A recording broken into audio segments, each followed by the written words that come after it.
um, by my sister there. When I sat here, when I came in the morning, I was looking around and I noticed I was probably the oldest of the group that may have interacted with Philip or knew of Philip until I saw Dorothy. And I first met Dorothy when she was I think you were just preparing to join the university and you were teaching at City High School. I think so. I had gone to look for a job there, but I never got it.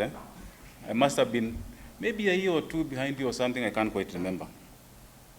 But with Philip, I didn't know about Philip at all. I had never heard of him until around the 80s actually.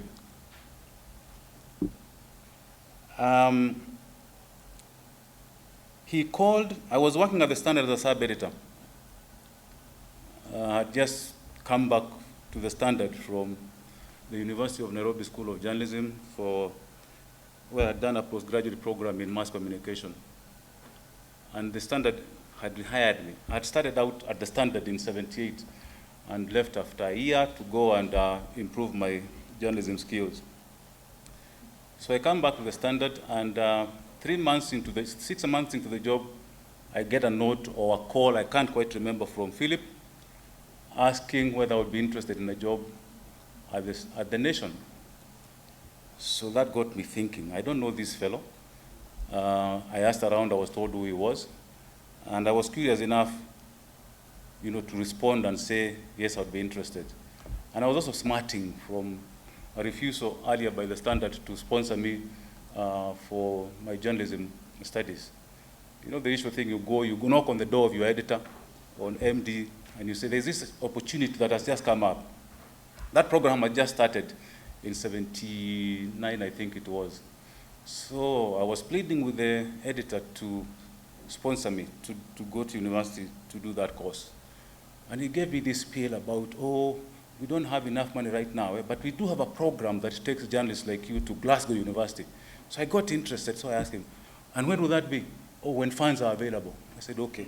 So I went and looked for a scholarship, which I got happily, resigned, went to the Standard, finished the program, came back to the Standard, they gave me a better job with a better pay. So anyway, I trooped to the Nation and asked to see the editor-in-chief because I'd been sent by Philip.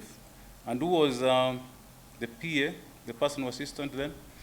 Irene Karanja, who later became my PA, and she wouldn't let me in to see the editor-in-chief. She said, is it about a job? Okay, if it's about a job, you do an application, bring it, then we'll get back to you. So I did that. A week later, I was called in, interviewed, and then I was given a job and sent to the subs desk as a senior sub-editor to work under Philip. And that's when the fun began for me. I thought I knew everything that anybody needed to know about journalism, having been to university, having put in my back pocket a Bachelor of Arts degree in literature in English, second class, what do they call it? Upper second. Yeah, so I was pretty good, I thought I was. So Philip gives me this story to sub, and I did the best I could with it, and give it back in record time.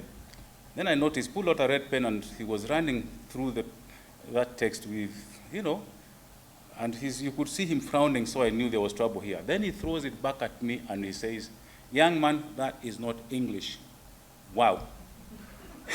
You can imagine how deflated I was. So I took it in my stride. At the desk, there was quite a formidable team. I'm not sure, whether you had joined the desk or you were still interning, but you were interning, eh? I come from a vacation attachment. Okay. So there were two expatriate guys from the UK. Then there was an Asian revised editor. There was some very senior guys, some guy called Mingusa Kosoro, Ali Hafif, Kasam, and I can't remember who it was. Quite formidable. But I thought I could actually hold my own. given the background that I just shared with you. So, Philip taught me to think about your own abilities and accept where you have deficiencies and accept to be tutored and trained so that you can close those gaps. If Philip gave you a story and you took too long with it, he would look across the desk and ask you, young man, why are you taking so long with the story? And if you made the mistake of telling him, I'm thinking about where to cut it appropriately so that it fits the space you have given me on the page, he would look back at you and tell you, young man, yours is not to think. Yours is but to do and die. That was Philip. So, another encounter. Well, let me go back first of all to the reason I titled this tribute, a jolly good fellow, but, and by the way, these are not dashes, they are dots, 3 dots. 3 dots, and he would approve, I know that. Because Philip had a very good side, and he also had a, well, maybe not, let me not say a very ugly side, better, he had a side that you would frown upon. That's why he's a jolly good fellow, and but. And I remember when Shimoli was putting together this program, he asked that when we come here to pay this tribute to Philip, we should let go and not feel confined by the niceties of friendship and stuff like that. So you extol his virtues, but you also let everybody know what else he suffered from. So there are some things I'm going to say here, not many, maybe 1 or 2, that may sound controversial and maybe some of you won't like it. But I was asked to go the whole length, so I'll do it.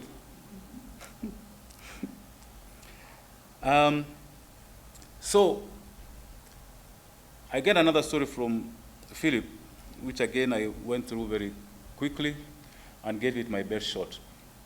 But I introduced an error which I didn't realize I had done until much later, the following day. Because I think State House or some government fellow called to complain, and the fellow he complained to was the editor-in-chief, Joe Rodriguez, that was his name. So Joe Rodriguez comes marching into the newsroom and stands behind Philip and asks Philip, who was responsible for this mistake? Now, Philip was not about to take flak on behalf of somebody. He let you carry your own cross. So he pointed at me.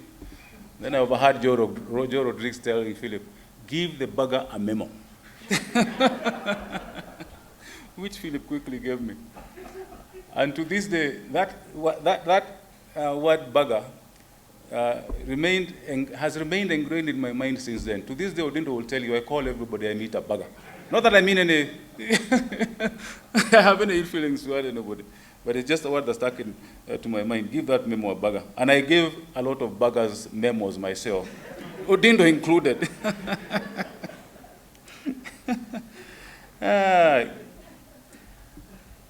Somebody said that Philip didn't, I think it was Charles who said Philip didn't belong to any nationality or state. I think the world was his playing field. And that's true. We speak a lot about what our tribe ought to be as journalists. And I think somebody coined the phrase, our tribe is journalism. Now, Philip was a true epitome of that. There was a fellow who worked on the business desk.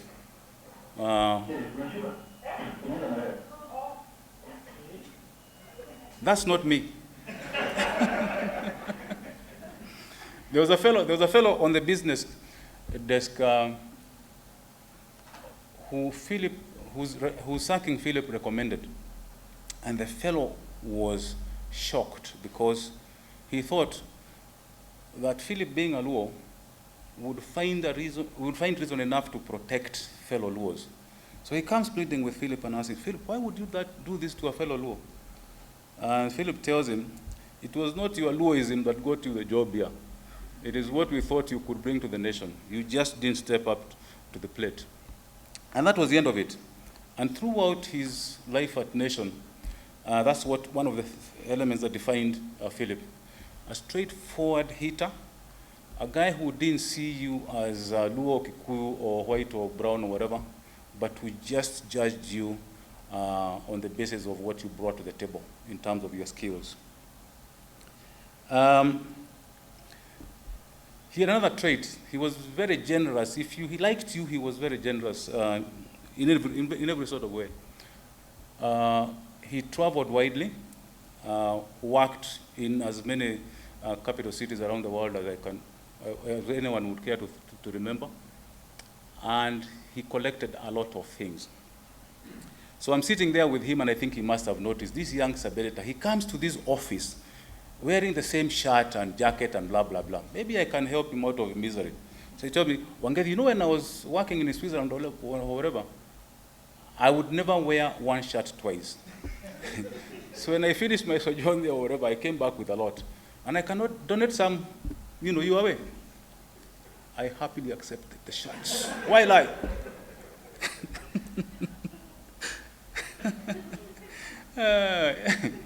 And as many of you have said, if he liked encouraging journalists to read, and for some reason, he thought I was one of those journalists that would pick up that interest and read and maybe try and get to his level, as somebody said earlier. And one of the books he introduced me to was actually a series. It was called the Dune Trilogy. It's a science fiction book, and I don't know why he asked me to read it. And I read the 3 books. I think since then this series has expanded to 6 novels or so and has been made into a movie. So I read that, and then I gave the books back to him. Then he threw another one at me, an energy book. Now that was conk. I tried to go through it, I couldn't. I never told him I didn't, but I packed it away. Many years later, he calls me, Wangethi, I remember I gave you a book on energy. I need that book back. Happily, I had a very organized library at home, so I pulled it out and gave it to him, and thank you very much. How did you find? Oh, you.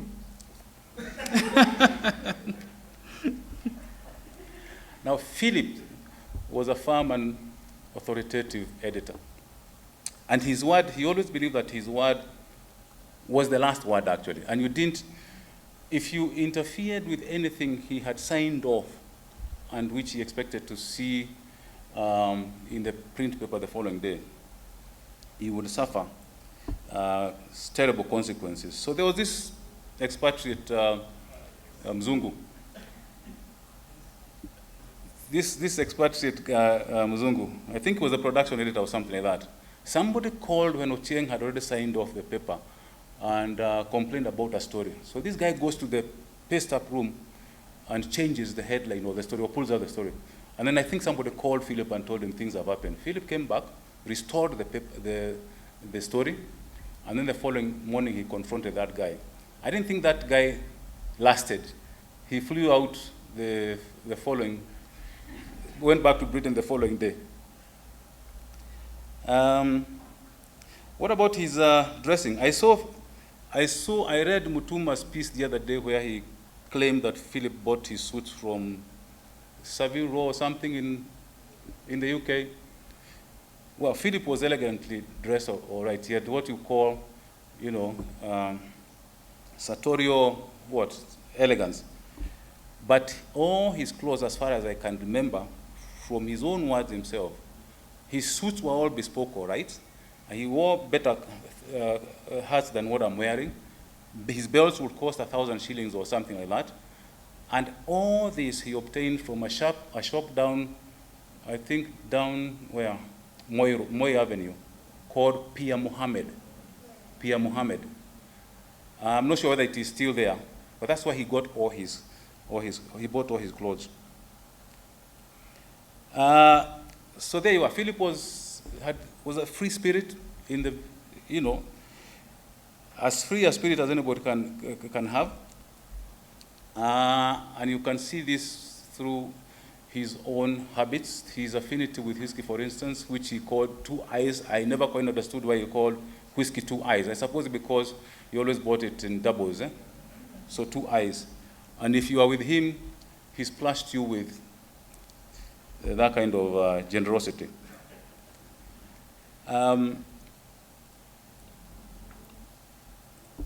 So now, why the but? Why the but? Yeah, the dots, dots, dots. Yeah, I said Philip was generous. If he liked you, you would enjoy his generosity to the very best.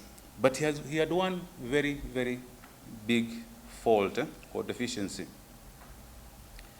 And this again is something that he told me himself. I found him as immovable, if you like, as the rock of Gibraltar. When it came to matters Harambee, Philip would never put his hand in his pocket to contribute to Harambee cause. I don't know what drove him to that. So when I was reflecting about this and wondering, we've gone around the past so many months looking to Philip's and family's welfare. And when you try to relate that to the man's own appreciation or lack of appreciation of this community of people that, every so often come together to help one in need, you wonder at that contradiction and whether at some point he ever looked back and regretted that he put himself in that place. I don't know. So he just didn't have a heart for that kind of altruism himself. But then again, he's gone, and that's something that we don't want to begrudge him. Now, Kenya Times experience, that's another big downside for me in terms of, just how he damaged his character. Philip grew up, spent quite a lot of time at the Nation, maybe as much as I did, and I think you always feel a sense of betrayal when somebody has grown so much in a particular space, but then the moment they step out, they begin to throw mud at that institution. That's what Philip did at Kenya Times. He used to write scathing articles about the Nation. And I understood later that there were other ex-Nation guys that would incite him and urge him to hammer the Nation even more. And I never understood that hostility. Yeah? So joining the bandwagon of Nation haters to achieve some satisfaction, I suppose, for the employer. I remember confronting him once and asking him, what is the point of all this hostility? And you know what he told me? It's nothing personal. I guess it wasn't personal. Then Philip, of course, leaves the Kenya Times and then goes somewhere else. I think he went out to start a newspaper that didn't last. And then eventually he came back to the Nation. And I remember him calling me and telling me, Wangethi, I need to put food on my family's table. See what you can do to help me. So I thought back to all these other things that he had done. And then I tried to relate that to balance that out with my own appreciation of him as an asset and what value he would bring back to the Nation. I discussed it internally with my colleagues, and then I managed to convince my bosses at the time that despite what he had done at the Kenya Times, I thought he could bring a lot of value to the Nation. So we brought him back as a revised editor. And the rest of it is history. I think despite all his failings, he remains the real titan of the media industry. We all appreciate the work that he's done, that he did as a mentor, as an inspiration, as a teacher. And, in terms of press freedom, I don't think you can get anybody better to fight that cause than Philip. So we all miss him, and he'll remain with us, at least in our memories and in spirit, for as long as I guess we live. Thank you.